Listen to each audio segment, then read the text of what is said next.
بله، این درباره ما گالوت صحبت میکردیم که این گالوت که همینطور ادامه داره برای خوبی قوم اسرائیل که در موقع گالوت چون غریزه بد هست، هر میثوایی که ما انجام میدیم مدش خیلی خیلی بیشتر از میثوایی که در موقع آمدن مشیح انجام میدیم، چون در اون موقع هیچ غریزه نیست، هیچ نیروی طمع، نیروی مضاد امونا و مذهب نیست و همه دنیا شن برای میپرستن، میشناسن و به قوم اسرائیل احترام میذارن. خب دیگه این هنر نیست که انسان در اون موقع تورا بخونه و تولا بخونه، هیچ هنر نیست. هر کس مثل این که ما در دوره گالوت ما داریم در رودی حرکت میکنیم درست مخالف جریان آب، خیلی سخته، ولی در دوره مشیح دوره برعکسه، ما میریم درست جریان آب، طبق جریان آب و بنابراین دیگه لازم نیست ما زور بزنیم، فشار بیاریم، خودش میره جلو. بنابراین در اون موقع مزد میثوا خیلی کمتر خواهد بود.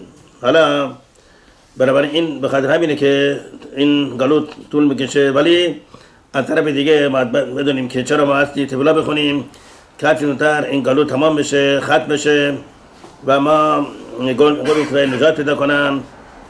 پس این علت چیه؟ خب ما در این گالوت ما هستیم، خیلی داریم منفعت میکنیم از نقطه نظر مزد میثواها و اینا ما صحبت کردیم که مثال آوردیم برای کسی که خیلی در تنگی و مضیقه پولی قرار دار، خیلی فشار و خیلی فقر و بدبختی و خونش اصلا برق نبود، برق و آب و همه قطع کرده بودن، هر لحظه خطر خراج کردن این شخص از خونه امکان داشت. از بختی همینطور اونایی که به طلبکار بود به این پول داره بودن، پول اون به طلبکارا از این مرتب در فشار میارن، پول ما رو بده، اگر نه تو شکایت میکنیم، زندان میره. خب این در چه سختیه، در عذاب غیر قابل توصیفی زندگی میکرد. ولی 2 نفر 3 نفر میان میگن ما حاضریم به تو 20 میلیون دلار بدیم، ولی به شرط اینکه پدر و مادرت بیاریم در میدان شهر و در حضور هزاران نفر شلاق بزنیم و برای هر شلاقی به تو 500,000 دلار میدیم. 20 شلاق برای پدرت، 20 شلاق برای مادرت، سر هم 40 شلاق، هر کدام 500,000 میشه، سر چقدر میشه؟ 20 میلیون دلار. آیا حاضری؟ حتما چلو ما این چی؟ یعنی چی؟ من پدر و مادر بگیرن، شلاق بزنن، خارشون کنن، خفی کنن، در نظر هزاران نفر اینقدر خجالت بکشن، چطوره؟ حتما چرا نه به هیچ عنوان. برای میگن تو بخوای نخوای ما این کارا میکنیم. خب این شخص این میارند و پدر مادر میارند در میدان شهر رو در حضور هزاران نفر شلاق میزنن، خارشون میکنن، اینا درد بکشن. آیا این شخص خوشحالی میکنه، میرقصه؟ من الان میلیونر میشم، من الان به خاطر این شلاق‌ها من دارم به زودی میلیونر بزرگی میشم. آیا اینطوری احساس میکنه؟ اینطوری شادی میکنه؟ البته نه، گریه میکنه، زاری میکنه و چی میگه؟ اویلی وای بر من که به خاطر من پدر و مادر این همه دارن میدن، عذاب میدن، وای بر من، به خاطر من. پس ما در گالوت هستیم، نباید برای خودمون ما تقاضایی که اولا بکنیم. برای ما خود ما این خیلی برای منفعت زیاده، ولی در عربات چیه؟ چند برخ اسم هاشم خاره، اسم هاشم در نظر خیلی از اشخاص کافر هستن و هاشم برخ را حتی بهش توهین میکنن، به خفت ایراد میکنن، شخینا در عذاب. ما باید این عیناً حالت اون شخصی داشته باشیم که از یه طرف 20 میلیون دلار عایده میشه، از طرف دیگه به چه قیمتی؟ قیمت خار کردن و خفت دادن پدر و مادرش، رنج دادن اینا. خب کسی که عاقل باشه خوشحال نیست، میخواد هر چه زودتر این گالوت تمام بشه. این داره بعد احساس داشته باشیم. خب بعد طرف دیگه هم می‌بینیم که چقدر اشن برای کمیته دوست داره که حاضره که این همه خفت و خاری و این همه توهین و این همه حرفای ناروا را به خودش تحمیل بکنه. چرا؟ که قوم اسرائیل منفعت بکنن، عنابت داشته باشن. پس ما می‌بینیم که میزان محبت به قوم اسرائیل بسیار بسیار زیاده، بی اندازه است. اشن برای حاضره که این همه خفت و خاری و این همه خیانتی که بهش میکنن تحمل بکنه. چرا که ما به علما مزکی بشیم. Thank you everyone for coming tonight. We have this class every Tuesday night. Please join us. We have a seudah before, we have bread before, a lot of food, and then after we have shiur with Harav. So really quickly, just go through the sponsors. B'ezras Hashem, this person should have refuah shlema parnasa hatzlacha for Daniel Chai ben Soraya, refuah shlema for Ashraf bat Godrat, Yeshuot for Eliyahu ben Giti. B'ezras Hashem, the Shofar Behruz Aharon ben Rachel should find a zivuk. Okay, so last week, or the series of shiurim that we spoke about the exile that we're in, why Mashiach hasn't come, the galut that we're in. We said that now that we're in the galut, the mitzvot that we do is multiplied by many times the reward versus the time that Mashiach comes. When Mashiach comes, there's no more Yetzer Hara. So you're not going to have a current. You're not having. Harav says, for example, right now that we're living with the Yetzer Hara when Mashiach is going to come. Every time we come to do a mitzvot, it's a drag. It's hard for us to wake up really early. Whatever, so on and so forth. So Harav compares it to, for example, us going against the current. The current of water is pushing us this way, but we're trying to fight against the current. But however, when Mashiach comes and the Yetzer Hara gets killed, it's going to be the opposite. We're going to have like the current pushing us towards mitzvot and towards doing things like that. So therefore, when we have a current pushing us towards mitzvot, the reward is much, much, much less. We said famously the example 2-3 weeks ago that if a person eats Seudah Revi'i, the fourth meal on Saturday night now, the reward, Harav said, could be 1,000 times greater than when Mashiach comes, they build the Beit HaMikdash, and we go and do Korban Pesach.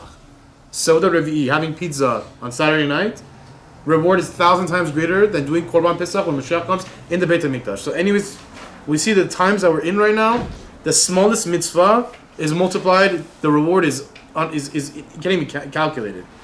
So Harav said we shouldn't be too happy though that we're gaining all this reward because there's a price that's being paid. Harav gave us a story last week. He said that imagine there's a guy, he's very, very, very poor. He's very poor, he has no money, he can't pay his rent or his mortgage.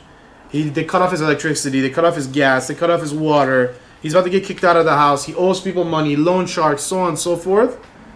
And then he's really, really, really suffering. 2 or 3 people come to him and say, listen, we're going to give you $20 million. The guy gets really happy. He says, $20 million? I'm in. He says, under one condition. We're going to take your mom and your dad in front of thousands of people in the stadium.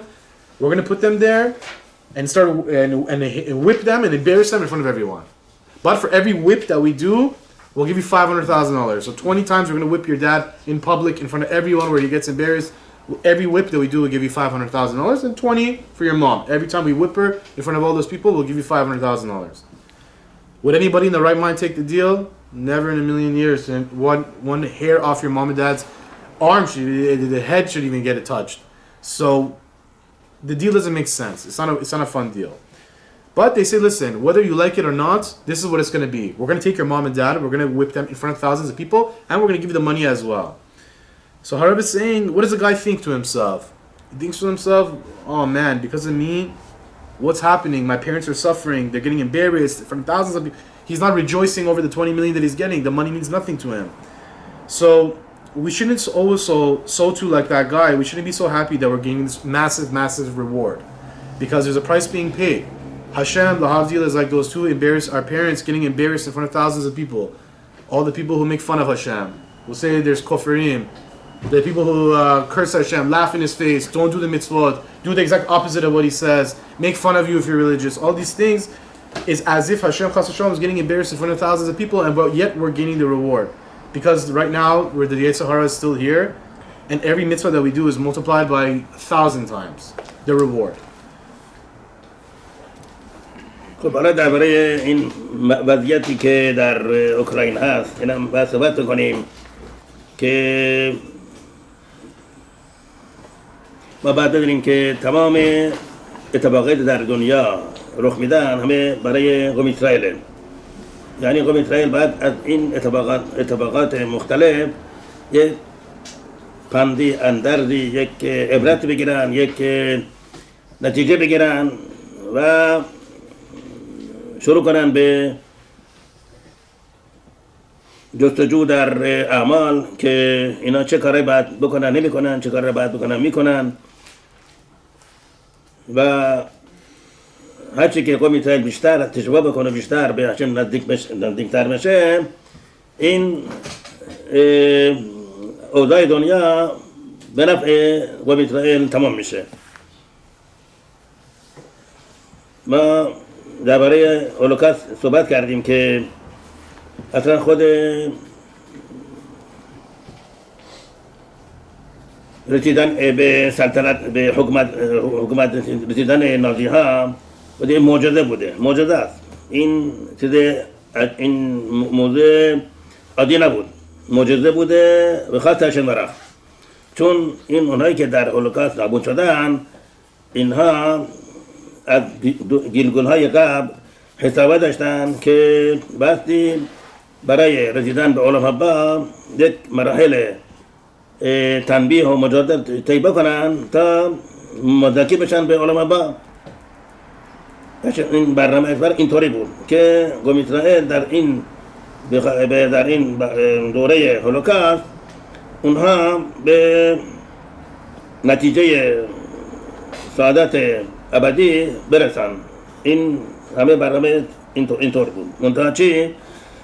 این به نظر خیلی اشخاص چی طور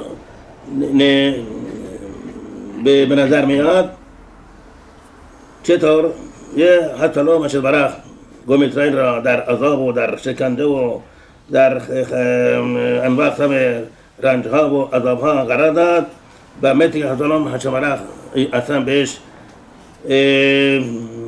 مربوط نبود که قوم اسرائیل چه کار میکنن، چه وضعی هستن، به چه صورت زندگی میکنن. نه، مشهد برخ حتی لو قوم اسرائیل ترک کرد. اگر نه پس چرا این همه مذهبی های بسیار عالی کشته شدن؟ چرا؟ خب بگی اونایی که نمازی نبودن میفهم، ولی اونایی که مذهبی بودن، بچه های که کمتر از برمیسا اثر 1 میلیون بچه در این هولوکاست از بین رفتن. 1 میلیون. خب اینا چه گناهی کردن؟ این سوال هم پیش میاد برای بچه هایی که جرات جان ما ناقص به دنیا میان، ناقص العضو به دنیا میان، فلج به دنیا میان، بیمار دنیا میان یا عقلشون خرابه. اینا برای چی؟ چرا؟ اینا چه کار کردن؟ تمام این سوال ها به چه طریقی جواب داده میشه؟ گلگول یعنی همه ما این که در این دوره زندگی میکنیم، این بار اول نیست که اومدیم. ما چه سنه هستن 10 بار 20 بار 50 بار هی مرتب دوره به دوره اینا میومدن به این دنیا و فوت میکردن دوباره. برای اینا باید ببینیم که وقتی که انسان میاد گیلگول بلکه فوت میکنه، این بعدها که میاد گیلگول همون شخص و همون نشما کاملا نمیاد، بلکه اون قسمتی که در گیلگول قبلی اصلاح شده و اون گناهانی که باستی برای اینها تقاضا بده اینا پاک شدن، دیگه اون قسمت نمیاد گیلگول. فقط قسمت هایی که قسمت نشمایی که اینا هنوز ناقص هستن، هنوز عیبدار هستن، هنوز آلوده هستن به عوانات، اینا میان گیلگول بعد و در گیلگول بعد اینا یک قسمتی از نشما اصلاح میشه. این وقتی که فوت کرد این قسمت که اصلاح شده میمونه، قسمت هایی که هنوز اصلاح شدن باز برمیگردن به زندگی بعدی. این حقیقت اینطوره، یعنی برنامه گیلگول ها اینطور اجرا میشه. حالا این هایی که در زمان هولوکاست به جلو اومدن درسته که در این گیلگول هیچ گناهی نداشتن، ولی اینها در گیلگول قبلی حسابی داشتن که بس بیان و این حساب رو پس بدن. ما چه میگیم در میشن؟ چه میگیم؟ کل اسرائیل هل علامه، هر فرد اسرائیل علامه داره، ولی بعد برای علامه رسیدن به علامه بعد انسان چی باشه؟ بایستی شایسته باشه، لایق باشه، لیاقت داشته باشه. اگر انسان گناهی کرد و این گناه هنوز کفاره نشده، چطور بره علامه؟ علامه مثل چه مونه؟ مثل یک عروسیه بسیار بسیار با شکوه و مجلله. این پادشاهی که در این جشن عروسی وزیرها و اعیان و اشراف و تمام اعضای دربار و اینا اون هستن که میان در این جشن شرکت میکنن. بر کدام چند روز قبل از این لباسهای بسیار فاخری تهیه میکنن. روز عروسی قبل چند ساعت قبل از این حمام میرن، آرایش خودشون را آراسته میکنن، سلمانی میکنن. او چقدر بایستی فعالیت بکنن تا برسن به جشن عروسی. کسی که بیاد جشن عروسی با شکوه بسیار مجلل پادشاه، با لباسهای کثیف، با لباسهای مندرس، با سر روی نامرتب، این چی میشه اونجا در این عروسی؟ چه احساسی میکنه؟ برای این خجالته. میخواد همون لحظه بره زیر زمین که مردم نگاه میکنن، تو برای این خجالت بکش، شر بکن، این چه لباسیه، این چه لباسیه، تو اومدی مردم پادشاه را مسخره بکنی. این برای این کسانی که در این دنیا گناهی کردن و این گناه هنوز کفر نشدن، برای علما با گن ادن میشه گهنم خیلی بزرگ.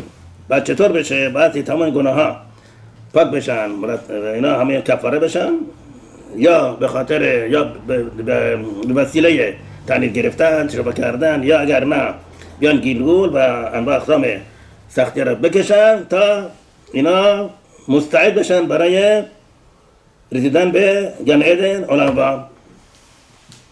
پس اینایی که در هولوکاست فوت کردن کشته شدن همش اینا مقدمه بود برای رسیدن به علما. یعنی در حقیقت این خوبی قوم اسرائیل بود. حالا برای اینکه مثال بیاریم که ببینیم این هولوکاست چی بوده. So Harav is saying that he wants to speak a little bit about the Ukraine-Russia situation that's going on. Harav is saying all the events that take place in the world all has to do, somehow revolves around the Jews. It all has to do with us. And from all the events that take place in all these situations, there's a point, there's something that we must learn. We might wake up and start thinking to ourselves what we're doing, what mitzvot we're doing, what we're not doing, what we could be doing, how we can improve, so on and so forth. Harav is saying the more that the Jews do teshuvah, the better that we will be at the end. The outcome will be more beneficial for the Jews. So the more teshuvah, the more the beneficial the outcome for us. Harav is going to speak about the Holocaust a little bit. He said the Holocaust, there's many miracles that happen within there that people don't really realize so much. All those that died in the Holocaust, Harav is saying that their past Gilgul, their past life that they lived, needed to go through this to get to Olam Haba. Without this, they wouldn't have been able to get to Olam Haba for whatever the reason was. But many people don't look at this and they don't understand, and they look and they say, look, what did Hashem do, Chas v'Shalom? He forgot about all the people in the Holocaust. He closed his eye. He let them he forgot about the Jews. He made us suffer. He let us out to dry. But really, this is not the case. But now some people ask, so okay, you telling me, okay, if all the non-religious, the Reform, whatever you want to say, those people, okay, still, but okay. But what about the religious Jews? What about the people that were under 13 years old? 1 million kids under 13 years old passed away. What did they do? What sin did they have? Or Harav is saying this also falls into the line with why those kids are born with handicaps, where they're physically handicapped, they're mentally handicapped. Why this happens? Harav is saying, listen, all of this has to do with one answer. There's one generic answer that answers all of this. Gilgul. None of us that were living here, I think Harav said, we asked this previous shiur, there's no new Gilgulim. There's no new Neshamot, I'm sorry. We're all Gilgulim. All of us. So, when a Gilgul comes down, it's not an exact same neshama that comes down. Harav says, whenever we come here and we do our tikkun and we do certain and we do our tikkunim, we fix this, we respect our parents, we put on tefillin if you don't put it, whatever the tikkun is that you need to do. You do what you're supposed to do. That section of your neshama stays up, and the parts that didn't get to their tikkun have to come back down in another gilgul. So the neshama is not the same neshama that comes down. The neshama goes up. If you put on tefillin like we were supposed to do, okay, that part stays up, Shabbat, kosher, whatever. Or maybe you have to go through certain tikkunim, suffering, whatever it is. That part stays up, but then the part that you didn't, the sin part, the avanot part, that didn't get tikkuned, that part has to come back down in another gilgul. So, and this keeps on happening until, all the parts are done, or when Mashiach comes. So this is the layout of how gilgulim work. Now, those in the Holocaust, you're right. In this gilgul, what did they do? They didn't do nothing. What did the 13-year-old kid do that the Nazis killed him? Nothing. They didn't do anything wrong. But in the past gilgulim, they had certain sins or whatever it may be that they needed to go through this to get to Olam Haba. Now we said all the Jews chelek Olam Haba. That's not the case. They have to be worthy for that. Harav is saying if a Jew goes to Olam Haba and he's not worthy, it actually becomes a Gehenna for him. It's the opposite. It's not that you're going to go to Olam Haba and regardless you're going to enjoy. He said if a Jew is not worthy, it becomes a Gehenna. You die from embarrassment over there. So Harav gave us a famous example, parable. He said, imagine there's a royal wedding. The king and the queen are going. Presidents are coming. Very famous, important people, whatever, whoever, high royalty people. And you get invited to this wedding. What do? You spend weeks preparing the clothes. Your wife gets the dress, the hair, whatever, this, that. All that stuff you prepare to go to this wedding. Now, what would happen if you were to go to this wedding with ripped clothes, you haven't showered, smelly, messed up hair, haven't shaved, half your beard is shaved, half is not shaved?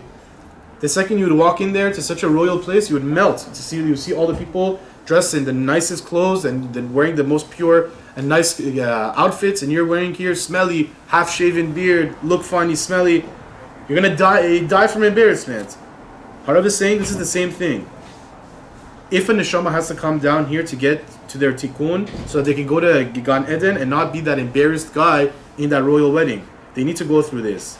So all those that died in the Holocaust, this is all for them to get to Gan Eden. This was actually a good thing that happened that allowed them to get to Gan Eden, or else it wouldn't have been. Hard to see, but that's the case. ما یه مثال میاریم. فرض کنیم یه پسر بچه‌ای دولت داره ما مریض دنیا اومده، فلجه، نمیتونه حرکت کنه، نمیتونه هر کاری که باید بکنه نمیتونه بکنه، مثل فلج. اینا میبرن برای معاینه، دکترها معاینه میکنن و اینطور تشخیص داده میشه که این در مغز این بچه یک توماری هست. این تومار فشار میده به اعصاب این بچه در قسمت مغز بچه، اونجایی که ارتباط داره با اعصاب اون انواع اعضای بدن، پا، دستها، پاها، و چون فشار میده این نمیتونه حرکت بکنه. اگر موفق بشن که این تومارا از این بیرون بیارن، این بچه سالم در میاد، زرنگ و چابک و خیلی فعال خواهد بود و عمر زیاد خواهد کرد. بین 80 تا 100 سال این ممکنه عمر طولانی باشه. خب بعد چیکار کرد؟ اینو جراحی کرد. این با جراحی مغز و بیرون آوردن تومار این بچه سالم بشه. ولی چی؟ اینها اینطور نتیجه میرسن که اگر این بچه را بیهوش بکنن، در بیهوشی این مریض این جراحی بکنن، این بچه تا آخر عمرش اصلا مثل گیاه درخت هم تا میمونه، بدون هیچ حرکتی، بدون هیچ چیزی. حالا میتونه ببینه، میشنوه صحبت، ولی اون موقع اگر بیهوش بکنه هم در بیهوشی میمونه و بیدارم نمیشه. خب و چکار کرد؟ باستی همینطور بدون بیهوش کردن این عمل جراحی در مغز انجام داد. بدون بیهوش کردن، بیهوش نباشه، سالم احساس بکنه، تمام دردها را احساس بکنه و این تقریبا 10 دقیقه طول میکشه این تومارا بیرون و این اون موقع دیگه سالم خواهد بود. خب حالا این ما تصور بکنیم که این بچه تقریبا 7-8 سالش وقتی که این در مغزش این جراحی را میکنن بدون بیهوش کردن چقدر این رنج میکشه، چقدر عذاب میکشه، چقدر زجر میکشه. برای اینکه این داد فریادش به آسمان نره مجبورن که جلوی دهنش را با یه چیزی تسمه چیزی ببندن که این داد فریاد این مزاحم جراحی نشه. خب اینطور حالا کسی که اصلا نمیدونه موضوع چه قراره میاد میگه که وای وای وای در این بچه را دارن این همه رنج عذاب میدن، این همه زجرش میدن، چه میکنید؟ چطوره؟ مگر شما رحم ندارید؟ مگر مراقبت ندارید؟ این بچه اصلا اینطور در این رنج عذاب میدید، شکنجه بدید. به پدرش هم به پدر این پدر اعتراض میکنه تو مگر رحم نداری؟ چطور میذاره که این کارو بکنن؟ چطور میذاره من رنج عذاب بدن؟ جواب چیه؟ بذار که 10 دقیقه این بکشه تا 80-100 سال آدم باشه فعال، زرنگ، باهوش و بشاش و بسیار عالی. 10 دقیقه که خیلی خیلی صلاحه که 10 دقیقه بکشه همه بسیار خوشبخت باشه. پس اگه اینطوره پس ببینیم که این همه رنج و عذابی که اسرائیل در هولوکاست کشیدن چیه؟ نه 10 دقیقه، شاید 1 ثانیه نسبت به علما با بسیار بی نهایته. این همه رنج و عذاب در 10 دقیقه نیست، 1 ثانیه هم نیست، 1/1000 ثانیه، 1/1000 ثانیه بکشن که چی؟ اینها برای علما آماده بشن. آیا این کار بدیه؟ یعنی برنامهشان برای کمیته در هولوکاست همین بوده. عیناً درست شبیه این پسر بچه‌ای که برای اینکه این از این فلج بودن و از این وضعیت بسیار ناراحت کننده بیرون بیاد، در همه خوشبخت و سعادت باشه، حتما باستی این جراحی بشه. در موقع جراحی هم نباستی اینو بیهوش کنن، بعد رنج و عذاب بی‌نهایت بکشه، ولی در عوض خوشبخت خواهد بود. پس این اونایی که این فکر رو میکنن حتی سلام به هشم درخت چقدر توهین میکنن، حتی سلام به قوم اسرائیل هیچ رحم نکرده و این چیزا، این همش دروغه، این همش بیخوده، این همش حرفای ضد ایمان و ضد مذهبه. در حقیقت این همه رنج و عذاب فقط برای خوبی قوم اسرائیل بوده. حالا این درباره موضوع این جنگایی که در اوکراین هست اینم باید صحبت کنیم. So Harav is saying, Harav's going to give us an example. There's one kid who was born lo aleinu chas v'shalom with a handicap. The kid can't move, talk. He cannot do anything. They take this kid to the doctor and they say, "Doctor, what can we do? We see how he is." The doctor looks at him, does tests on him, and the doctor finds out that there's a tumor in the kid's brain that is putting pressure on that section of the brain where it's related to moving and walking and all those things. And because of that tumor that's putting pressure on this part of the brain, it's making the kid handicapped. Now, if we can successfully take this tumor out of the brain, the kid will go 100% back to being a normal kid, long life, can walk, move his arms, move his body, so on and so forth. But there's a problem. The kid has a certain condition where if they put him under anesthesia and they put him unconscious, the kid will never wake up. The kid will stay in that coma. So at least now he can talk, he can blink, he can see, he can taste. But if he goes under, then he can't even do that. Then he's nothing. Potato, couch potato, or vegetable. So what do? The doctor says, listen, there's only one solution to this problem. We can make the kid 100% go back to normal, but we can't if we take out the tumor, but we can't put him to sleep. So what we can do is we can do a very quick surgery with a laser or whatever, It'll take us 10 minutes. We must do it when he's awake. But once we take out this tumor, once he's awake, he will go 100% back to being normal, talking, moving his arms, body, legs, everything will go back to 100% being normal. Now, any normal person in the world, imagine that poor little 8-year-old kid, how much is he suffering? How much will he suffer doing an awake surgery on his brain? How much is that kid going to suffer? They have to even go cover the kid's mouth from the yelling and screaming just so they cannot disrupt the surgery, and they do it correctly and they remove the tumor. Now, someone who doesn't know what's going on, doesn't see what's going on, he comes and he sees the surgery happening. The kid is 8 years old there, awake, suffering. They covered his mouth. They don't know what's going on. The guy goes crazy. He says, "What are you guys crazy? What are you doing? Poor little kid, you guys crazy? You're making him suffer. You guys sick?" But then the dad explains to him, says, "Listen, you don't know what's going on. If my son goes through this surgery example and he has this 8-minute thing, this 10-minute procedure, for the rest of his life, when they remove his tumor, he's not going to be handicapped. He's going to be 100% normal, talking, strong. He's going to live 80, 100 years. So it's worth it. He had 10 minutes of suffering, but the rest of his life he's going to be fine." So Harav is saying, this is exactly the story of the suffering of the Holocaust. The Holocaust, if you take it into retrospect, is really 1/1000th of a second compared to Olam Haba.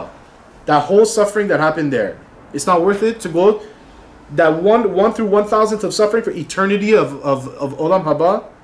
Same with the little kid. 10 minutes of surgery, the rest of his life is awake. So all those who go to Hashem and say, "Hashem, there's no Hashem, look what he did, how can he be real, he forgot about us, he hates the Jews, he made the Jews suffer," so on and so forth. Harav is saying this is like being like a kofar. You have to really sit down and think, Hashem would never do anything bad that's bad for the Jews, ever. And Harav is telling us this is 100% the case for them to get to Olam Haba. Now Harav wants to speak a little bit more about Russia and Ukraine, I think he said. برای اینو باید بریم که ملت آلمان در 100 سال پیش ملتی بود بسیار متمدن، بسیار مؤدب، بسیار با نزاکت، بسیار با ملاحظه به احساسات انسان. و چطور شد که این ملت تبدیل شد به حیوان وحشی که فقط بیرحمی و قسامت و آدمکشی و اینا برنامه‌اش بود؟ چطور امکان داره؟ یه دفعه این ملت بسیار متمدن و بسیار مؤدب و اینطور شد. این چیز موضوع خیلی خیلی عجیب و غریبه، این چیز عادی نیست. اینجا این نصف بوده، معجزه بوده، معجزه اشنورخ بوده. و به طوری که وقتی که این رهبر نازی ها با نقطه‌های بسیار آتشین در برای نابود کردن دشمن عیسی صحبت میکرد، برنامه ما اینطوره، این کارو میخوایم بکنیم، این کارو میکنیم، میخوایم این ملت را از بین بریم. بعد چه بگن ملت آلمان؟ خجالت بکش، شرم بکن، تو چی میکنی؟ مردم فردا چی میگن؟ دنیا چی میگه؟ ملت آلمان این ملت وحشی، بی‌رحم، بی‌ملاحظه، آدمکش، قاتل. تو داری ملت آلمان داری بسیار بسیار به حیثیت اینا لکه‌دار میکنی، آبروش میبری. این چی حرفا؟ بعد بردن سرش بزنم تو سرش. اینطور باید باشه. در حقیقت هزاران نفر از همه مخالف این بودن، مخالف اون روش، این متد و روش نازی ها بودن، مخالف بودن. یکی از برجسته ترین مخالفی چی بوده؟ ادنایر شخصی بود که علنا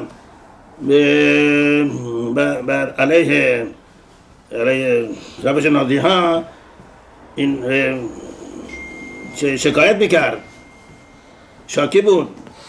این کار نکنید، برای ملت آلمان این بسیار بسیار ننگین خواهد بود، نکنید این کارا.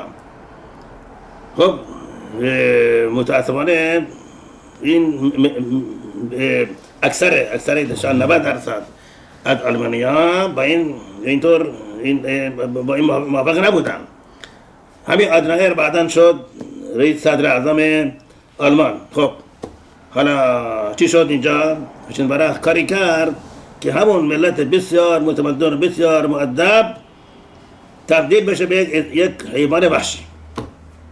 این چیز موضوع عادی نبود. و این که اون رهبر نازی‌ها برده به حکومت، این هم خیلی عجیب و غریب بود که ملت آلمان بیاد کسی را به انتخاب بکنه که کارش چیه؟ آدم کشی و بیرحمی و درست برعکس اخلاق آلمانی. خب این چون این مجازه است، این چیز عادی نبوده. همون هاشم برخ چه کار کرد؟ به طور معجزه آسا آلمانی‌ها را انداخت توی زمین، زد زمین. خیلی خیال میکنه که حسلام هاشم برخ چیزی نکرده، چرا نکرد، چرا کاری نکرد، چرا معجزه نکرد، چرا نذاشت، چرا اجازه داد که اینها این همه آدم کشی بکنن. ولی غافل از این که هاشم برخ معجزه کرد که آلمانیا بکوبه زمین. چی بود؟ ژاپنی ها اینها با آلمان متحد بودن، یک با هم عهد بودن، آلمانیا و ایتالیا و ژاپنیا، این سه ملت. ژاپنیا میدونیم که یکی از باهوشترین، عاقلترین و عالمترین ملت دنیا کی هستن؟ ژاپنیا ها. اینا بدون معلومه صنعت ژاپن داره در همه دنیا را کشف کرده، همه دنیا را تسخیر کرده و رقابت میکنه با ملت های بسیار متمدن. در خیلی مواقع صنعت ژاپن از همه صنعت ها بهتره. خب چی شد؟ در سال تابشین بد 17 کسلو تابشین بد که میشه درست 80 سال پیش، در ماه کسلو 17 کسلو همین ژاپنی های بسیار عاقل و بسیار باهوش و بسیار متمدن کاری کردن که بچه 8 ساله این کار نمیکنه. 8 ساله چی بود؟ یه دفعه در امریکایی در خلیج پرل هاربور که یه خلیج بود در جزایر هوایی، این ناو امریکایی در اونجا لنگر کرده بود و اونجا یک سپاهی، یک پایگاه نظامی داشتن و اینا بدونیم که امریکایی با ژاپن هیچ کار نداشتن، هیچ بحثی، هیچ کاری، هیچ اصلا کاملا با هم خوب بودن. یه مرتبه در روز 17 کسلو 300 چند صد هواپیمای جنگنده ژاپنیا میان فرو میرن روی این ناو جنگی، بمباردارش میکنن، بمبای آتشزا. در دو دوره حمله این ناو جنگی را کاملا خورد خمی میکنن. تقریبا 2500 نفر کشته میشن، تقریبا 1500 نفر زخمی میشن. خب این چیه اینجا؟ این چی یعنی چی؟ این کی؟ کدام سیاست مداری، کدام اختار عالم اوضاع جنگی میتونه این موضوع را توضیح بده؟ چی؟ زمانه با ژاپنیا اون همه عقل، اون همه هوش، اون همه استعداد، اون همه علم نمیدونستن که جنگ کردن، حمله کردن به امریکایی یعنی خودکشی؟ نمیدونستن؟ چی بخیال میکنن که امریکا فقط 50 تا هواپیما داره، امریکا فقط 1000 تا سرباز داره؟ یعنی چی این کارا؟ این چی اصلا؟ چطور اینا اومدن این کار بسیار احمقانه رو کردن که بیان ناو بسیار عظیم امریکا خورد بکنن، آتش بزنن؟ در آخر چی شد؟ آخرش امریکایی‌ها بر ضد ژاپنیا اعلان جنگ کردن، ژاپنیا رو خورد و خمیر کردن. بالاخره این جنگ ختم شد به چی؟ بمباردمان اتمی هیروشیما و ناگازاکی که صدها هزار از ژاپنیا از بین رفتن. ببینید اینجا کار شنبرخ بود.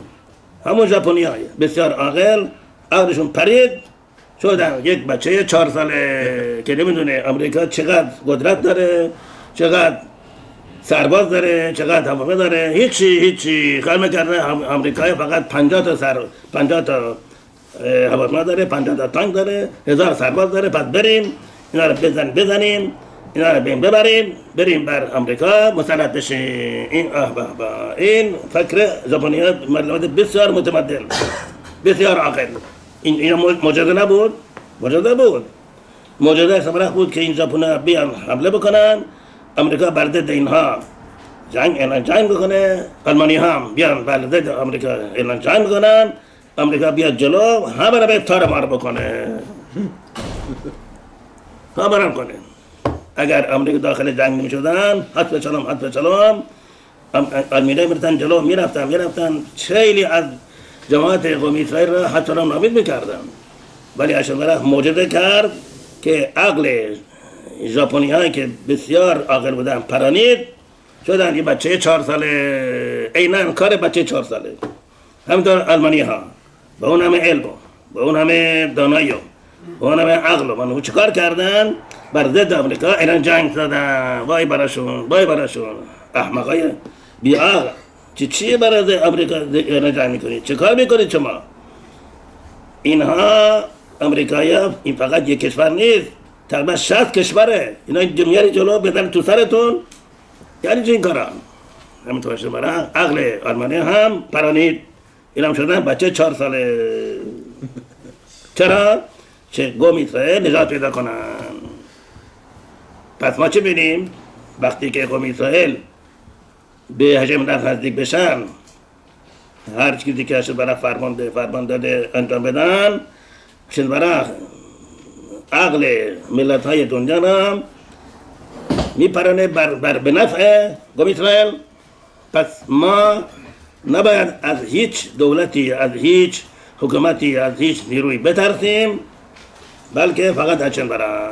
اگر ما هشم بترسیم و هر دستوری داده انجام بدیم، هشم برای چکار میکنه؟ دنیا را زیر رو میکنه به نفع قوم اسرائیل. هیچ قدرتی نمیتونه در برابر قدرت برای مقاومت بکنه، هیچ قدرتی.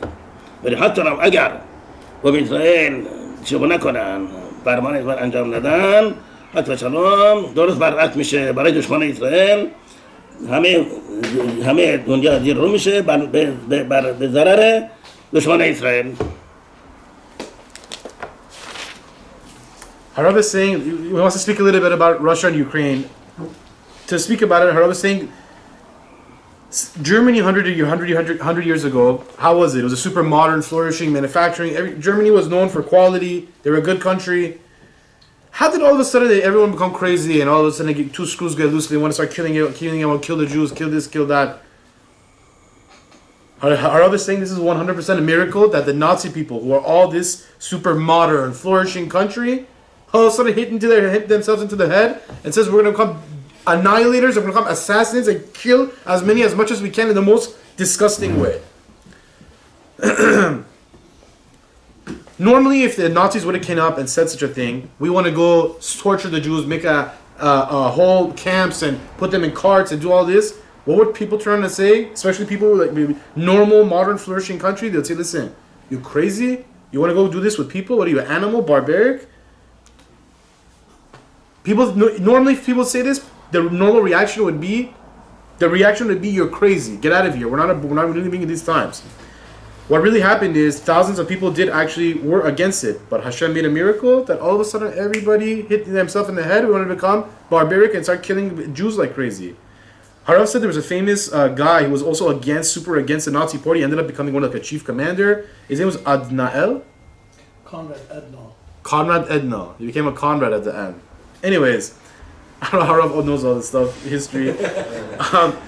So unfortunately, 90% or so majority ended up agreeing. And what happened is that Conrad ended up becoming, he also switched and never became a Nazi Conrad also. Anyways, Hashem made it that all the people went from a good, modern society, flourishing country to crazy, barbaric, abnormal, sick in the head and want to become mass murderers.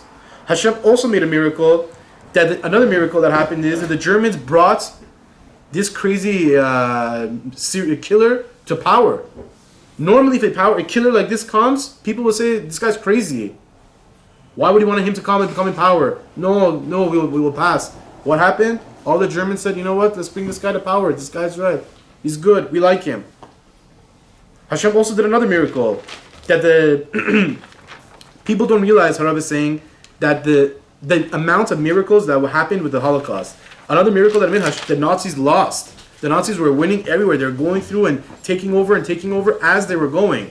Harav is saying the Japanese back in the day, they were one of the best flourishing, trading goods, exporting country. They were up there in exporting goods. They had a really good relationship with all the countries, especially with America. What happened on Tuf Shin Bet, the 17th of Kislev, which was 80 years ago? That same super smart, super Japanese traded export company, who all they're doing is exporting, and they have good relations with America. Harav is saying they did something stupid an 8-year-old boy wouldn't do. An 8-year-old wouldn't make this mistake. They went and they attacked Pearl Harbor. They brought their planes in 2 sets of attacks. They attacked twice. They killed 2,500 people. 1,500 got injured, and they killed the Pearl Harbor base and all the people. Now Harav is saying, which professor can explain this? Japanese people gonna come and attack the superpower America. What do they think? They think that America only has those 50 planes that were there. Once the 50 planes are gone, America is done, and the Japanese are gonna go and take over America? Who can explain such a thing? They think America is stupid. They think America is not gonna come and retaliate. What ended up happening? America retaliated, bombed Hiroshima, which is a huge super nuclear attack. And then also, the same smart Japanese people became like an 8-year-old kid. They went and what happened was the Germans also, as they were fighting America, joined the Japanese to come against America. America ended up coming in and just annihilating everyone and winning the war. And because of that, the Jews got liberated also because the war ended. So you have to think about the series of miracles that happened into this. How did Hashem make such a smart example, the Germans, with all their brains, with all their modern society, with how they were flourishing? How did they make them go join the Japanese to attack America? How? Hashem? The answer is, depends on the Jews, how much teshuvah we do, but Hashem can make the brains of a grown adult become into a 4-year-old. And he'll do it no matter, if the Jews do teshuvah, right away Hashem will go, no matter, Harav is saying, no matter where you are. Doesn't matter you in Ukraine, Russia, where you are. The point is, if you do teshuvah, the Jews do teshuvah, and they sorry, and they really mean it, Hashem can go do the impossible, make miracles, turn the brains of adult people into little 4-year-olds, and it's all going to be not only for them doing stupid things, it's going to be for the benefit of the Jews. So we see from here that it really, all you need to do is really teshuvah, regardless of what country you're in. That doesn't matter.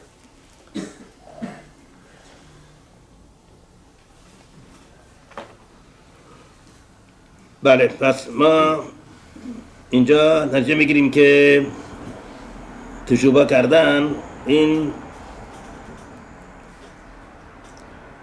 تمام مسائل را حل میکنه و هیچی مثل تشوبه نمیتونه به ما اطمینان میده که در زندگی ما خطری نخواهد بود و همه اوضاع را به نفع ما میچرخونه و نباید از هیچ بترسیم، فقط از چند طرف. بعد اونایی که خیال میکنن که اگر ما بریم اسرائیل ما دیگه از دست این همه خطرات و این همه اون دشمنان اسرائیل که میخوان اسرائیل سر بزنن ما خلاص میشیم، درست نیست. این پناهگاه اصلی ما چیه؟ تشوبه است. اگر ما تشوبه بکنیم هر جا باشیم، در هر دنیا باشیم، شرح نگهبان ما نکنیم، اسرائیل رفتن بدون تشوبه، بدون انجام دادن ابوبکر مرخ چه نتیجه داره؟ بهتره؟ بدتره؟ چون هر گناهی که در خارج اسرائیل باشه در اسرائیل 100 برابره. چون اسرائیل قدوشش زیاده، قدوشات اسرائیل زیاده، بنابراین هر گناهی که انسان در اسرائیل بکنه مطابق با چندین گناه در خارج اسرائیل. بنابراین درسته اسرائیل بسیار مقدسه، بسیار عالیه و برعکس هم هست. یعنی هر میثوایی که انسان در اسرائیل انجام میده مطابق با چندین میثوای در خارج اسرائیل، درسته، ولی به شرط اینکه انسان در اسرائیل با قدوسیت و با طهارت و با صداقت رفتار بکنه و تا اونجا که امکان داره میتونه انجام بده و از گناهان مختلف پرهیز بکنه. اگر نه اسرائیل که نمیشه پناهگاه، مگر در موقع خراب بیت المقدس اول چندین میلیون از قوم اسرائیل از بین هلاک نشدن در جنگ ها، در قحطی ها، در امراض، اینا از بین نرفتن. همینطور در خراب بیت المقدس دوم تقریبا 1 میلیون نفر از قوم اسرائیل از بین رفتن در جنگ، در این محاصره رومی ها و جنگ رومی ها.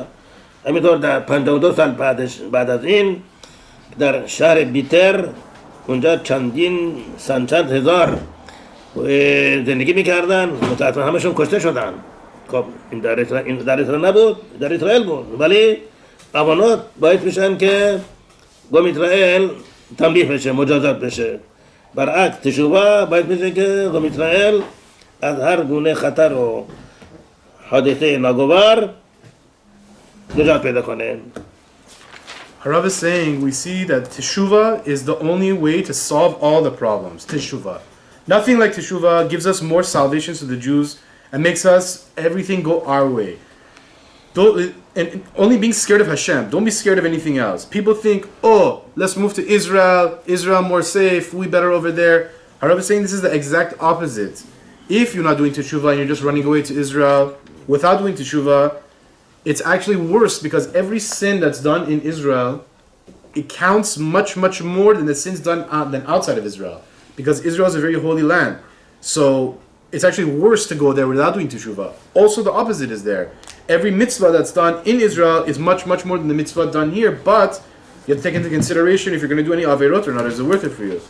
So Harav is saying, don't think by, what, when the first Beit HaMikdash got destroyed, what happened? 1 to 2 million people, Jews died in the wars, this, that. The second one also with the Romans, they died 52 years after the city of Bitar, all those died.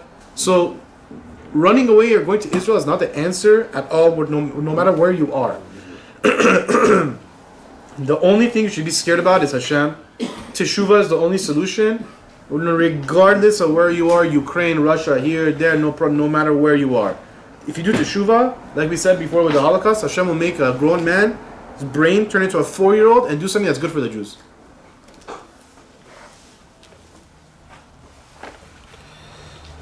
پس این موضوع اوکراین و روسیه هم باید برای ما بایستی بیداری ایجاد بکنه که ما بیدار بشیم و در میتوات بیشتر ما کوشش بکنیم. برام باید داریم که هر گناهی که بیشتر باعث طولانی شدن گالوت میکنه، این نیروهای طمع میان و بر قوم اسرائیل مسلط میشن، غالب میشن و فشار میارن که قوم اسرائیل به این گناه منتکب بشه. یکی از گناهان بزرگی که خیلی در تأخیر گولا تأثیر داره چیه؟ موضوع عدم محجوبیت. بخاطر همینه که متاسفانه می‌بینیم که قد در دنیا این موضوع محجوبیت و پاکدامنی و عفت چقدر جاهای بسیار اسفناک رسیده. مثلا در عروسی ها زنها با یک لباس های بسیار زننده ظاهر میشن. چرا؟ برای چی؟ برای اینکه این لباس پوشیدن بسیار بسیار در تأخیر دادن گالوت اثر داره بسیار. و برعکس رفتار کردن با محجوبیت، با عفت، با پاکدامنی، با پوشیدن های محجوبانه، پوشیدن سر با زنهای سردار به طور محجوبانه، این چقدر کمک میکنه برای تسریع گولای ما. چون نیروهای طمع این موضوع میدونن، بنابراین با تمام قوای صعب میکنن که این نکات اصلا مراعات نشن. اگر مراعات بشن خیلی کم. و اینه که ما بینیم این همه سختی هست در این رفتار محجوبانه و لباس شدن محجوبانه. اینقدر سختی است برای این نیروهای توما. میدونم که این موضوع بسیار مهم، بسیار موثر برای تسریع جوله. برای این بخاطر همینه که این با تمام سعی میکنن که قوم اسرائیل به این گناه بسیار سنگین مرتکب بشه. همطور در تورا چه فرموده که لا یربح اربد دبر، در تورا فرمود که در تو قوم اسرائیل حرکت و یک رفتار مخالف محجوبانه دیده نشه. چرا؟ چون اگر این رفتار و کردار غیر مخالف محجوبیت انجام بشه، شخینه از قوم اسرائیل دور میشه. شخینه را از اسرائیل دور میکنه. وقتی شخینه از قوم اسرائیل دور شد، انواع اقسام خطرها و حوادث ناگوار و انواع اقسام ضررها و تصادمات و امراض میان برای دشمن اسرائیل. چرا؟ چون وقتی شخینه در قوم اسرائیل ساکن باشه، هیچ نیروی حق نداره به قوم اسرائیل سر بزنه. شخینه قوم اسرائیل دور شد، انواع اقسام خطرات و حوادث ناگوار برای دشمن اسرائیل رخ میدن. پس این موضوع رو بحثی ما بهش اهمیت دادیم. متاسفانه خیلی میکنن لباس پوشیدن مدرن و متجدد، این هیچ اشکال نداره و این برای انسان یه احترام و عزت قائل میشه. همش دروغه. برعکس اینطور رفتار باید میزن که انواع اقسام خطرات برای دشمن اسرائیل رخ بدن. موضوع دیگه موضوع چیه؟ موضوع دشمنی و کینه‌توزی و دو دستگی و اینها. این گناه ها هم بسیار برای تسریع نجات قوم اسرائیل اینها خیلی صدمه میزنن. تا وقتی که در قوم اسرائیل اتحاد و یک دستگی نباشه، این جوله همطور تأخیر میافته. چون به خاطر چی؟ به دمقدش دوم خراب شد و قوم اسرائیل پراکن شدن در دنیا به خاطر صنعت حینام که در دوره به دمقدش دوم بود. این باعث شد که قوم اسرائیل که در بدر بشه، به دمقدش خراب بشه. پس تا وقتی که این دشمنی و کینه‌توزی و دو دستگی و اختلافات مختلف در قوم اسرائیل موجود باشه، این امکان گوله نخواهد بود. این هم خیلی بهش بحثی ما بهش توجه کنیم و در ضمن باید بدونیم که این منظور این نیست که انسان بره و انواع اشخاصی که اصلا کافر هستن، هیچ اصلا به مذهب هیچ اصلا ایمان ندارن، بره با اونها یک دست بشه. البته ما میتونیم اینها را با زمان خوش با مهربانی اینا نزدیک کنیم به طور اولی، نه اینکه بریم با اونها دوست بشیم همینطور بدون هیچ منظوری، بدون هیچ هدفی. هدف باید فقط این باشه که با دوستی با اینا رو به طور نزدیک بکنیم. اگر نمیشن هیچی نباید با اینها یک دست باشیم. بعد از چند مدتی بعد دست سر برداریم؟ بله. اگه ببینیم مثلا هی سعی میکنیم که بیاریمش برگرده، بعد از چه مدتی بعد چه مدتی وقتی دیدیم که همه در بسته شده و دیگه راهی نیست، ولش کنیم، کاری نداریم.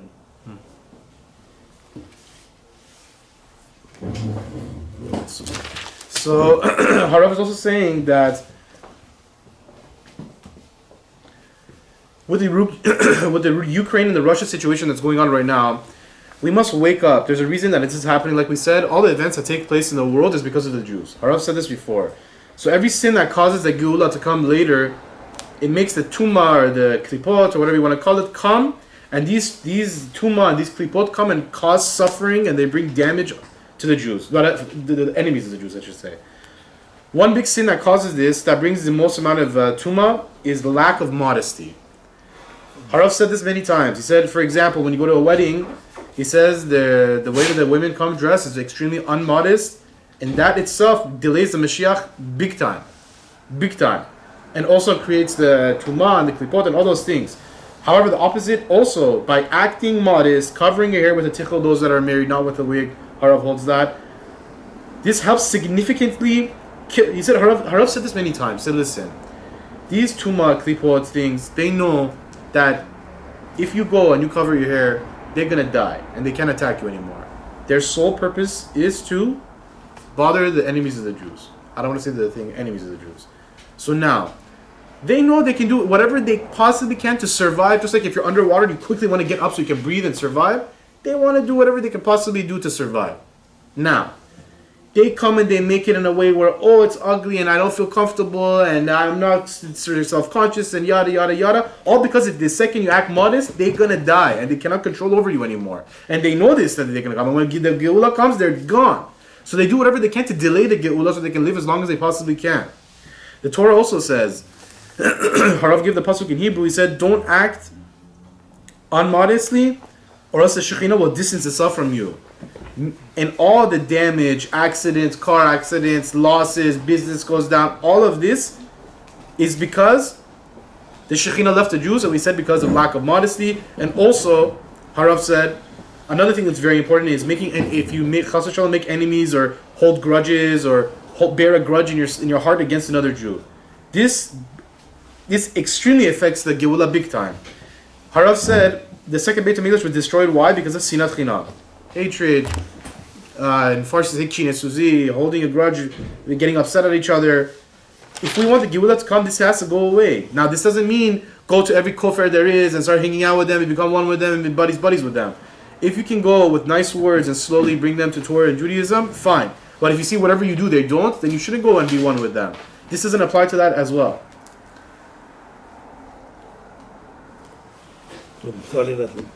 Okay, so now we're gonna do a little bit of questions. Let's start from the ladies' side. Any question, and then we'll go here. Any questions on the ladies' side?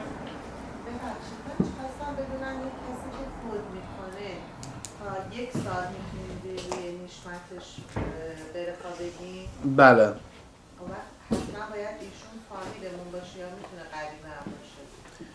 که دارن از طرف ناشیمان میپرسن وقتی کسی فوت میکنه ما چقدر میتونیم براش قدیش بگیم؟ 11 ماه برخا لیل نشمت مثلا برخا براش بگیم، مثلا لیل نشمت هایس هدام مزونوت.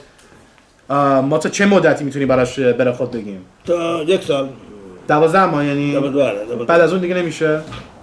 اگر بکنیم امکان نداره ولی اجباری نیست. و در عرض سال با قدیش میگیم و برای خود. ولی بعد حتما خدا نکرده فامیل باشن یا اگر مثلا دوستن یا رفیق هر خلقیت. So the question was asked, can we say brachot in Lilu Nishmat or whatever, so on and so forth, for someone? How long? What's the time limit? Harav says 12 months. That's what we know. We say Kaddish and we say Lilu Nishmat, Hayat Sadama, so on and so forth. Then the second question was, what about? Does it have to be related to you? Can it be a friend, family, or something? Harav said no. It doesn't matter. It could be anyone you can do. Okay, Befram and Khanam. You continue after one. I saw Harav mention that if somebody wants, can even do it after that, but it's not. Doesn't have, yeah. Harav said if you really want, you can continue after that, but it doesn't really.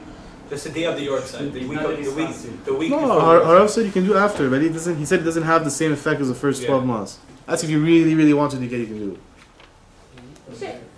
بفهم نظر جناب راف راجع به خود پوتین که طرفدار اسرائیل و به اسرائیل این همه محبت کرده، از یه طرف عملش به نظر حیوانی میاد، از یه طرف اوکراینیا مردم تمام دنیا دارن پوتینا با هیتلر مقایسه میکنن، از یه طرف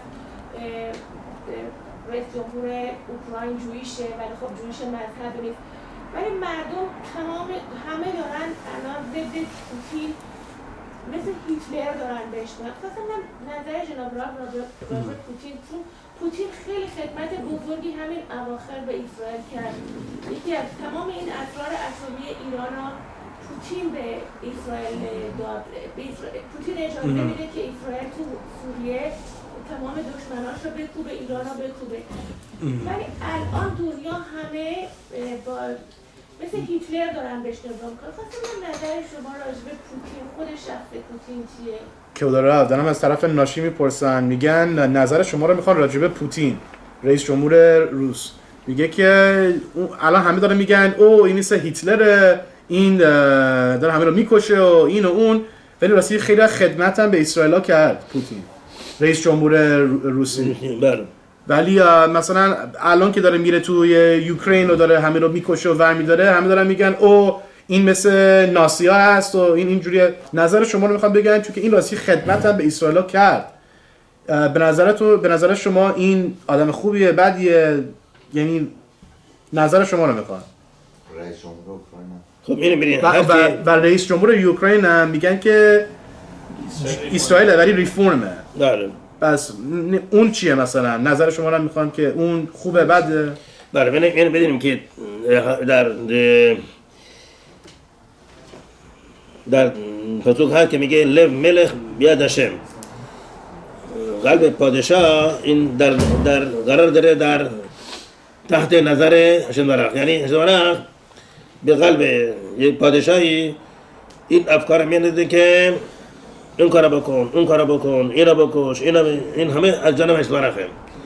یعنی هیچ رئیس جمهوری، هیچ پادشاهی، هیچ سلطانی از خودش کار میکنه. یعنی این قرار گرفته زیر دست هشم برخ و طبق خط هشم برخ این برنامه را انجام میده، پیاده میکنه.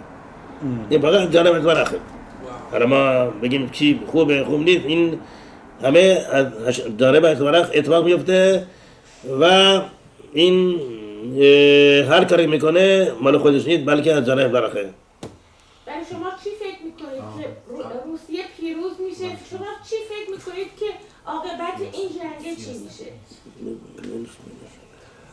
نفهمیدم. was the question? What's the outcome of this war going to be? Hold on, you want it in English? Yeah, let me translate. So the question was, that's not for the question. The question was, what's your outlook on Russia and Putin? Ukraine, the president's reform, what's the situation? What do you think?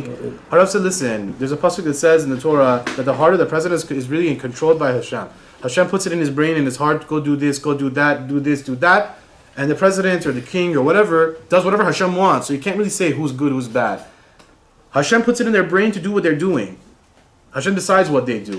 So at the end of the day, really everything comes from Hashem. You can't really look at this or that. Now the follow-up question was, what's going to be with what we're in right now? Is going to be war, nuclear? They're threatening nuclear. یه سوال دیگه هم از طرف ناشیما میپرسن، میگن که الان دارن میگن که او ما بمب اتمی میندازیم، نوکلیر میفرستیم، بمب اتمی میفرستیم. این یعنی چی؟ نتیجه چی میشه؟ ماشیخ میاد از این امکان داره گوگ و ماگوگ باشه؟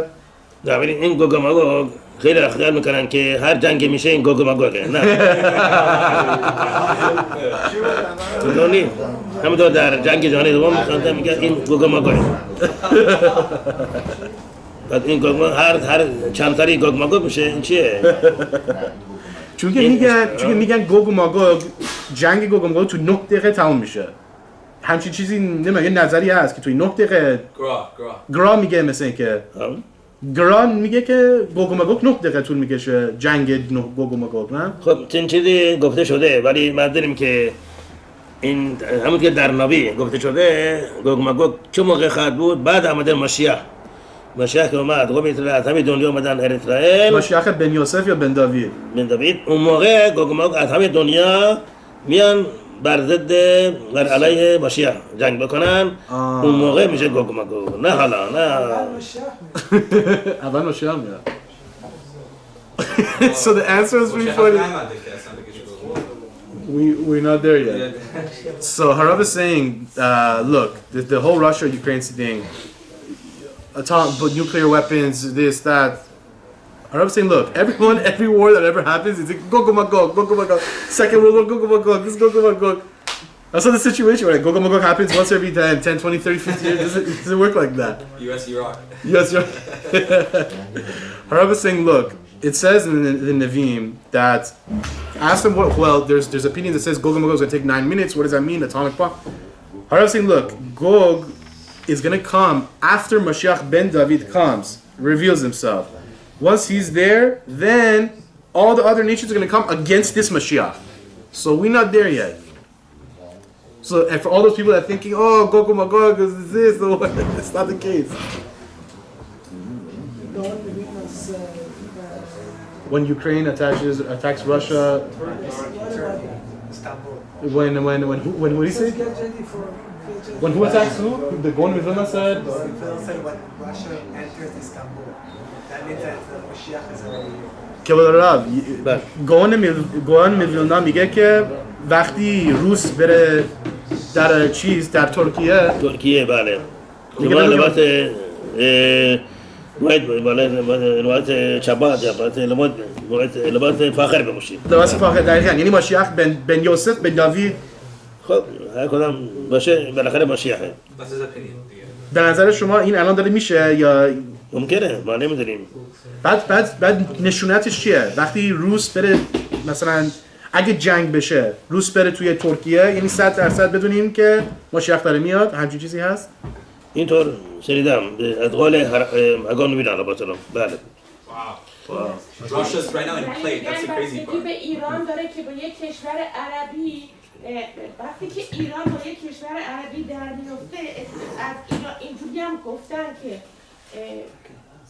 یکی از سایناش اینه که ایران با یک کشور عربی در میفته و الان صحبت در ایران و کشور عربی فعلا البته چند سال پیش که بود با عربستان آره که هاراب دارن میگن مردم تا یه جنگی میشه فوری میپرن ماشیخ اومد همچین چیزی نیست هاراب دارن میگه اول ماشیخ باید بیاد خودش به مردم میگه ما الان باید طرفدار کی باشیم روسا باشیم یا اوکراینا گفت نمیدونیم هاراف گفت همه هر کاری که هر کسی هر رئیس جمهوری هر کاری که انجام میده هاشمه که از قلبش میاد بهش بگه این کار بکن یا اون کار بکن پس طرفداری راستی نیست طرف هاشم باید باشی هاشم داره باعث میشه که اینا این کار رو بکنن بعد تشویق کنی اگه نه هاراف میگه اصلا راجع به این چیزا خیلی خوب نیست صحبت کنی فعلا دکتر کیمیا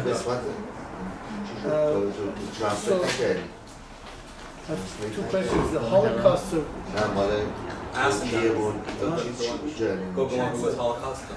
No. 1 second, Kim. I didn't translate what happened with Turkey.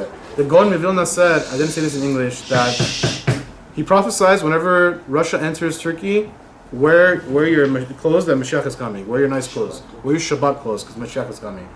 So we said, is that the case? I asked Harav, I said, Harav, what happens if a war breaks out? Russia ends up going to Turkey. Then is the Harav said, listen, according to Gaon Vilna, then yeah, then we know that Mashiach is on his name. But right now, everyone's going, oh, Gog, Magog, this, that. That's not the case. Because Mashiach has to come first, then Gog happens. Okay, Dr. Kimian. So the Holocaust victims, did they finish or they still can come back as a Gilgul? Okay, well, Harav, great question. بس اونایی که در هولوکاست تموم شد از اولام رفتن اونا دیگه میتونن برگردن یا دیگه تموم شد اونا دیگه برنمیگردن خیلی اکثرشون دیگه برنمیگردن دیگه تمام حساب را پس دادن واو بعضیاشون برمیگردن پس یعنی بعضیاشون هست که امکان داره برگردن ممکنه I think I'm saying most of them don't, but it could be some small. There's a woman in H. She's a Rebbetzin. She's interviewed tens and tens of people that are Holocaust survivors, and they're living in their last Gilgul, and she has all these stories conclusive to prove it. She's a famous Rebbetzin. Well, the point is that majority of these people finish taking this Holocaust with Zachary's. That's it. Yeah, no, for sure. Majority of them finish the thing. You didn't ask. No. Yeah, two Doc, you have another question? Yeah, I was just asking. The Rav said part of the neshama stays up there. Part. Can you explain this idea of parts of neshama? We had not heard of that before. Yeah. What does it mean? The neshama splits and the parts come back. Can you explain?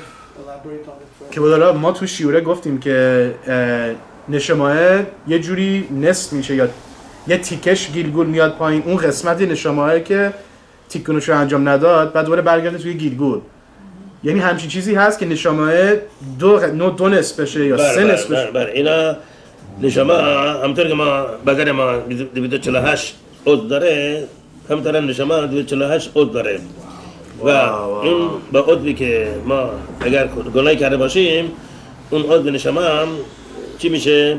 معیوم میشه کثیف میشه آلوده میشه بنابراین بعد اگر انسان خودش در قید حیاتش تشوا کرد و تیغون کرد و هر چیزی لازم باشه برای پاک کردن این لکه فعالیت کرد دیگه لازم نیست به گلگول لازم نیست بیاد ولی اگر نکرد باید بیاد گلگول که اون لکه اون این اصلاح بشه و بنابراین اون قسمتی که در این گلگول اصلاح شده پاک شده دیگه لازم برگرده گلگول این میمونه سر جاش و اون قسمتی که هنوز اصلاح نشده این میاد گلگول برای اصلاح شدن پس نشامه ناقص اینطوره. پس نشما وقتی میاد پایین ناقصه یه جورایی. خب این نشما اگر مثلا با پا گناه کرده باشه این پا میاد گلگول و با رنج کشیدن و عذاب کشیدن و انواع اقسام سختی ها این نقصی که در این هست این اصلاح میشه پاک میشه این لکه پاک میشه یا اینکه تشوها بکنن برن میقوه سرد و این چیزا امکان داره انواع اقسام تیغونی هست و این وقتی که اصلاح شد دیگه بر نمیگرده اون عضوی که هنوز اصلاح نشده اون برمیگرده گلگول همینطور هر گلگولی یک قسمتی میاد تا اینکه تمام اون نشما همه قسمت نشماشون اینا اصلاح بشن دیگه 100% این مستعد بشه آماده برای آنابا.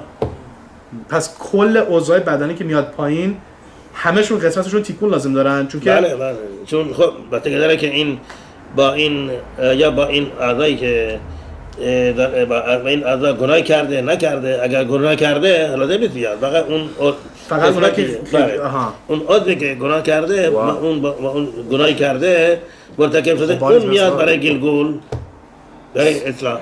So the question was asked, what the neshamot splits? How is that possible? What's the situation? Can we elaborate? The answer was, Harav said, look, the neshama, this is our body. This is our neshama. If this pen was exactly the same, we have a spiritual representation of our physical body, and just like we have 248 organs, limbs, whatever you want to call it, we also have the 248 organs of the spiritual neshama copy of the body. So now, if we sin with, for example, the leg, we're physical representation. This is the neshama. This is our body. This is the neshama. It looks exactly the same, whatever. So if you sin with the leg, that leg has to come back in a gilgul and through whatever tikkunim or through suffering or you have problems with the leg or whatever it may be until it performs its tikkun and it goes up and it doesn't have to come back down anymore. So yes, the neshama could split up into pieces. And Harav is saying now. The question was asked, so when we come down, all our body needs to tikkun?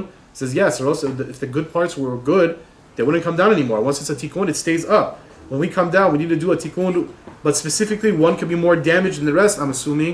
That's why, sometimes the feet have a lot of problem, or the eyes, or whatever, which needs the more tikkun. لباس ماشیخ آماده کنه. شابات. این یه چیز فیزیکیه یا که بود دارم میپرسن ویلناگون که میگه لباس شباتمون آماده کنیم منظورشون راستی لباسه یا نه من لباس فاخر که در شبات یا موعد می‌پوشیم ولی راستی منظورشون مثلا پیرن شلوار و کچه بله این منظور اینه بله که ما برای ما این جشن آمدن ماشیح پس بعد نه برای ماشیح نه برای ماشیح نبود برای لباسای شبات covered clothes okay یعنی Is it a certain color? No, whatever you wear for Shabbat. آره لیخواد شبات Ask him, is it a certain ببخشید آقا Ask him please.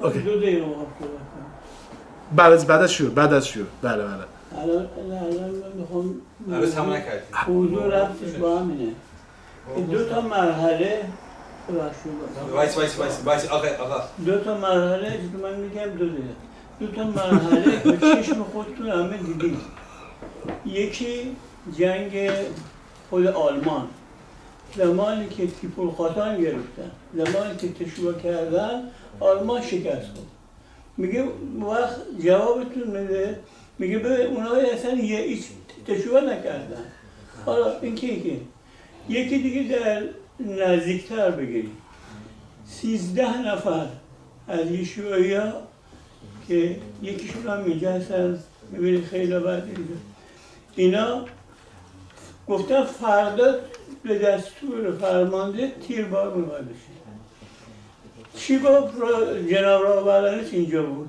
گفت فردا که پولخواستان بگی یه شنبه همه تعنید بگید. تعنید گرفتن که پولخواستان گرفتن. گفت حرفه عوض شد. گفت عوضی که اینو اعدام بکنید باید این نامه بره تهران زیر دست امام اونجا تصمیم بگید. اصلا عوضش کرد. 2 تا مرحله خودتون دیدید دیگه. چجوری میخوای ببینید؟ راست میگه. What do you say? Can we translate? Yeah, after the shul. Avi, so Harav talks about the shul. So let's say a person does umodeh ve'ozeh v'rucham. He admits, he returns, and Hashem has mercy. But we know there's concepts of like kafakela, or like it's like it's to show it's like a stain that you need to like you need to like Go through the suffering also. Suffering and things. So why is that once? So there's teshuvah and then there's suffering. Like what's the balance? What's the balance and why does Hashem do that? که راب دارم میپرسن وقت هست برای سوال دیگه. دارم میپرسن ما گفتیم اگه تشویق بکنیم اگه به هشم بگیم آره ما خطا کردیم پشیمون بشیم دیگه قرار باشه دیگه نکنیم، ولی هنوز یه نظر هست که ما بعد در یه ذره سختی هم بریم به خاطر اینکه لکه رو نشامه‌ای که پیش آوردیم.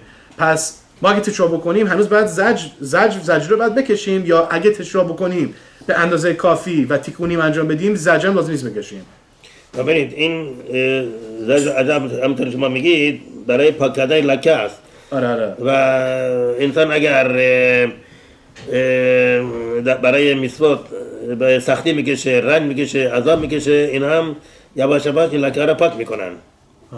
اگر کسی قدرت داره تعنید بگیره، خب برای حل شبات، برای نقض عصبانیت، برای نقض قوانین طهارت خانواده، این اینا باید تعنید بگیره تا اینا اصلاح بشه، تا این لکه پاک بشه. ولی کسی که قدرت تعنید نداره و دکتر گفته نباید تعنید بگیره، خب این با سختی کشیدن در راه میثوات آموختن تورا این لکه ها یواش باید پاک میشن. So the answer was yes, if you do teshuvah, what happens is Hashem forgives you and you don't go through that, you don't have to go through the punishment, but still there's still a little bit of hardship or suffering you have to go through to erase the stain that went on the neshama. But Harav is saying, look, that's not always the case. If a person can fast for all the times that he got angry or broke Shabbat or didn't keep Torah Mishpacha, whatever, then he should fast. And by going through that suffering of the fast and the hardship of the fasting, it's going to slowly but surely erase those stains on the neshama. Also, but a person that can fast, and the doctor said you cannot fast, then he should go through forcing himself. Harav said this before. If it's tired, you're hungry, you're sleepy, it's cold outside, it's hot outside, yet you sit down and you're learning, that learning that you're doing in that hard condition is also erasing those things. There's a concept of in the Chibut HaKever, and there's a concept of Kafakela. Can Harav explain the difference between them? کباد Harav دارم میپرسن ما گفتیم که هم خیربود قیور هست هم کافاکلا. اگه شخص تشواب انجام بده از کافاکلا نجات پیدا میکنه هم از خیربود قیور، یا بعد از خیربود قیور کاری دیگه انجام بکنه که خیربود قیور خیربود قیور این برای هر کس هست، ولی کسی که در خوردن سوداش ربیعین همیشه دقت سعی میکنه این از خیربود قیور 100%؟ ممکنه 99%، ممکنه 90%، این ولی بالاخره یک اثری داره، اثر مثبت. واو. ولی کسی که تشویق بکنه از کافاکلا میتونه نجات پیدا کنه. کافاکلا بله. کافاکلا چی هستن؟ کافاکلا چیه؟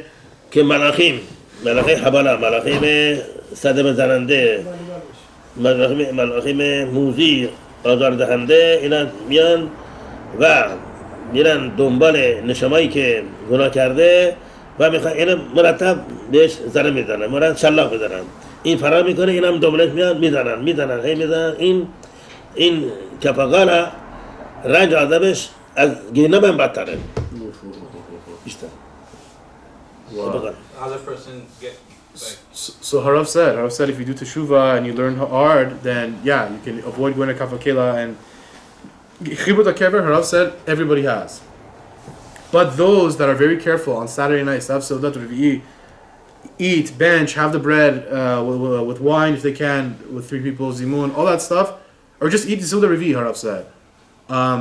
That saves them from that Hebrew kever. It said it could be like 99% less than what it's supposed to be, or whatever it is. And kafakela, we said also, I'll get you after. Kafakela is basically when the neshama doesn't have the zechut to go to Gan Eden or Gehenna, so it's wandering, and there's these 2 malachim that are just destructing angels.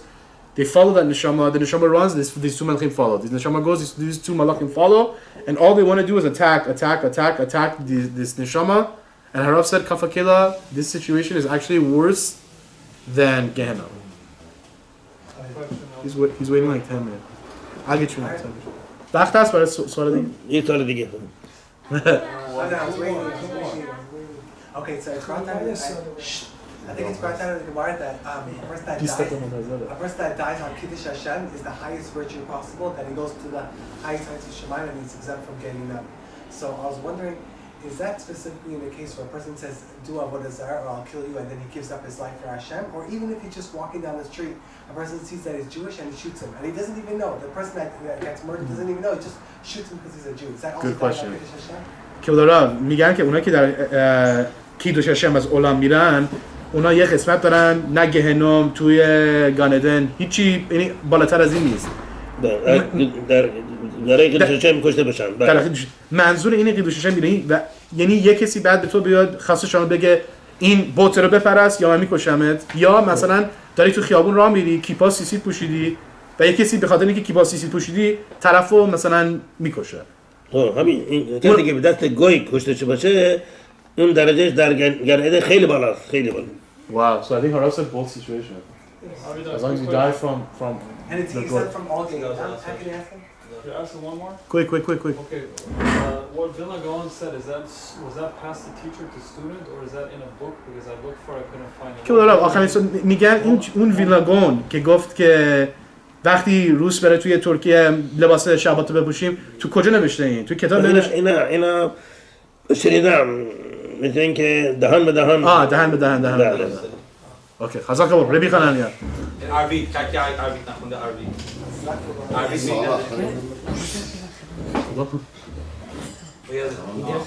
Chevre Mashiach. What's Chevre Mashiach? And how do we become safe from it? What's what? Chevre Mashiach. Oh, he said that. I'll tell you. Yeah? Okay. I want to know. The color of the suit. He told me to ask.